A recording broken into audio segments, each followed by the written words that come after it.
I'm presenting Frenemies, when firms and activists collaborate, and this is a paper situated in the literature on how social movements engage firms in various ways to help them change their practices. Now, most of you that are familiar with this literature will know that this literature has mostly focused on contentious targeting of companies by social movement organizations through tactics like boycotts, protests, lawsuits, and things like that. But today I'm going to talk about something different, and that's collaborations.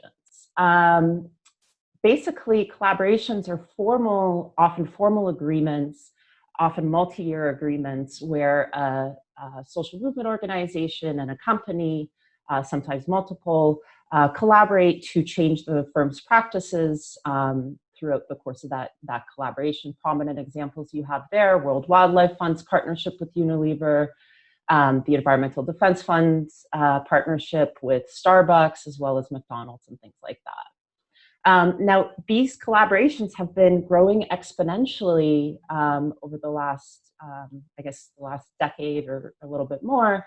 And in the movements I study, they actually now outnumber the number of contentious challenges firms face from the movements that I'm looking at. So in this paper, the question I'm asking is, which firms and activists form these collaborations? And I'm beginning with existing theory, and specifically the positive radical flank effect, which suggests that companies that face increasing number of contentious challenges, again, these are boycotts or protests, they're most desperate to seek out cooperation or collaboration with moderate activists in the movement in order to quell the conflict that they're facing. And we do have some corroborative evidence of this in the context of firms' donations to moderate activist organizations. But what I'm proposing in this paper is that when it comes to long-term collaborations, this theory does not adequately take account of the risks that activists face in partnering with companies for pretty uncertain outcomes. And I'll go into those risks once I get past the baseline hypothesis. So let me start with the baseline as to why we would think that contention against companies increases the probability that those companies will form collaborations. So this was introduced by Herbert Haynes in social movement theory, where he observed that after urban rioting during the civil rights movements, donations by corporations, foundations, as well as government to moderate groups in the movement increased. And what he posited was that contentious targeting of elites, meaning government or companies, creates crises for these companies. And what they're trying to do in making these donations is to contribute it to moderate groups and sort of quell that contentious targeting against them. And so more recently, scholars that have been thinking about formal collaborations with activists have suggested that the same dynamic should operate in this context.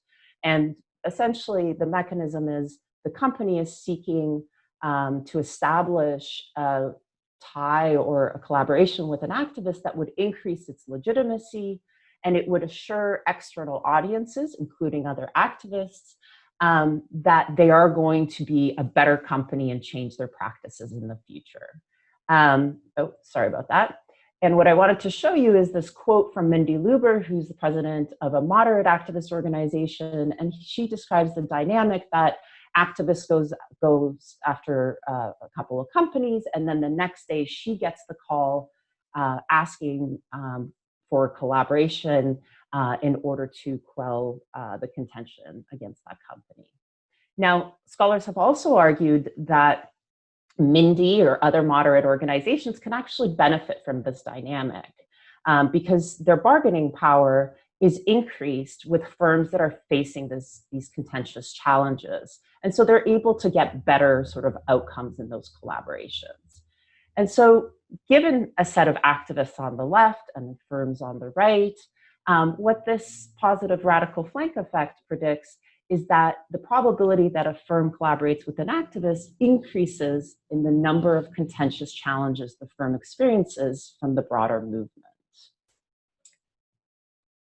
Now, what this theory, I think, doesn't address is the risks that activists face in collaborating with firms that the movement has contentiously targeted. And here's a first one that I've heard a lot about and read qualitative sort of evidence on, and that is peer criticisms. And this is when other activists in the movement call out the collaborating activists for sleeping with the enemy, selling their souls, and things like that. And this can be really problematic for activist organizations. In one case, one organization almost went bankrupt after Greenpeace called it out for collaborating with the company. Now, I expect this risk of peer criticism to attenuate activists' sort of enthusiasm for partnering with companies. And here's a really nice quote from an executive at a Fortune 500 company that sort of describes what a lot of companies see when they offer to collaborate or ask to collaborate with an activist. And what he's describing here is that even though there were all these groups that wanted to better the world, no one wanted to work with us. And part of the concern was this idea of working with the enemy and the pressure from their own community or movement of getting in bed with that enemy. And so the question is, when are these peer criticism risks most likely to be elevated? And what I'm going to argue in this paper is that it's really determined by the relationships within the movement. We know that ideology segments social relationships. And in movements where you have radical activists that rely predominantly on contentious tactics and more moderate activists that combine both contention and cooperation or collaboration, if you have a movement where those two groups don't talk to each other, then they never cooperate.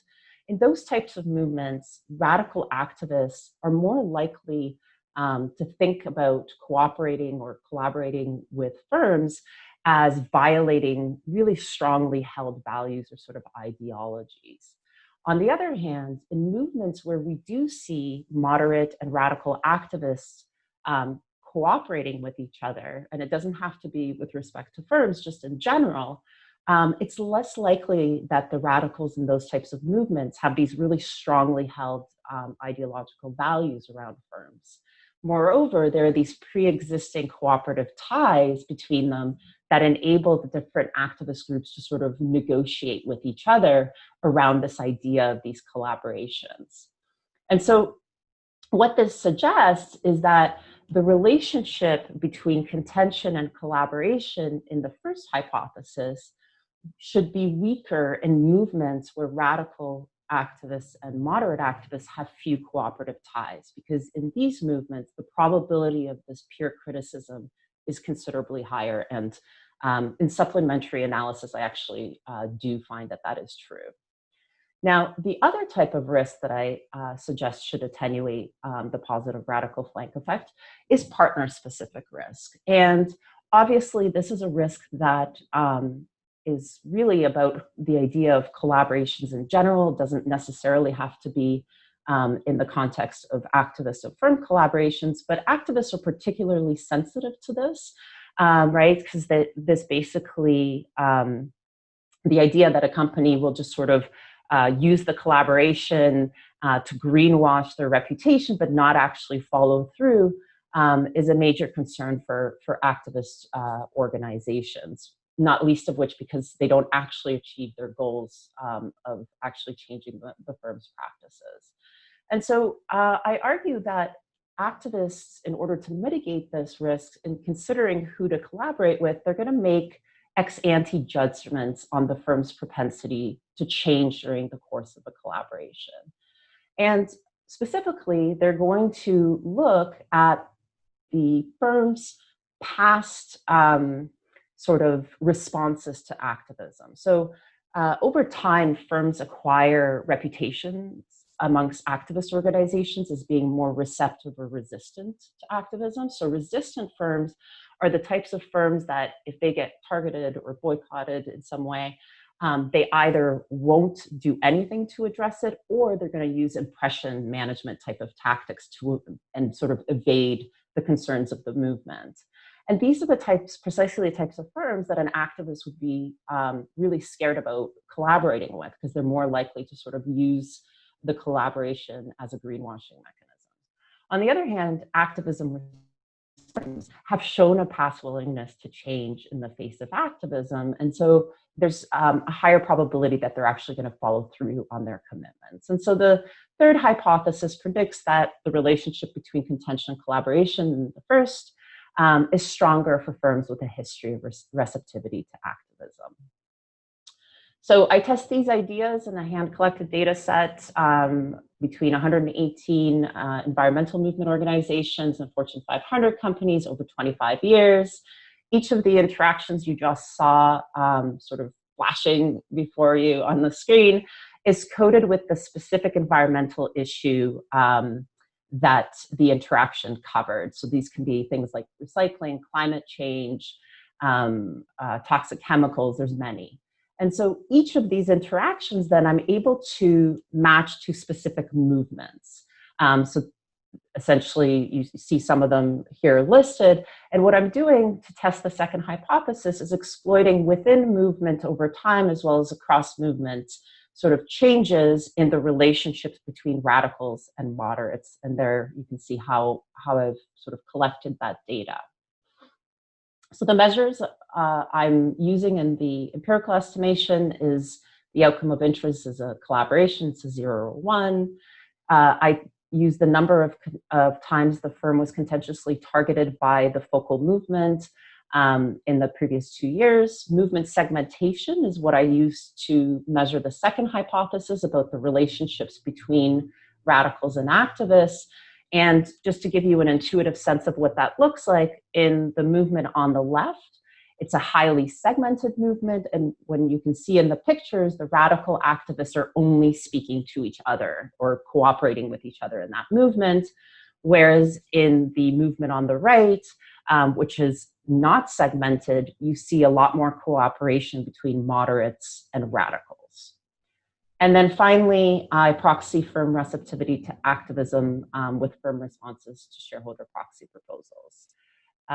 Realizing I'm sort of short on time here, a battery of control variables that are aimed at isolating the effect of contention on collaboration. I also have some instruments that I'm happy to talk about during the Q&A. And these are, the main methods are instrumental variables probe, because my dependent variable is a 0 or 1, as well as a linear probability model or two-stage least squares. The results are robust to a number of different estimations. So very quickly, I'm going to show you graphs to tell you what exactly is going on. But one really, really important thing I want to highlight is hypothesis 1 is not only not supported, it is the absolute opposite.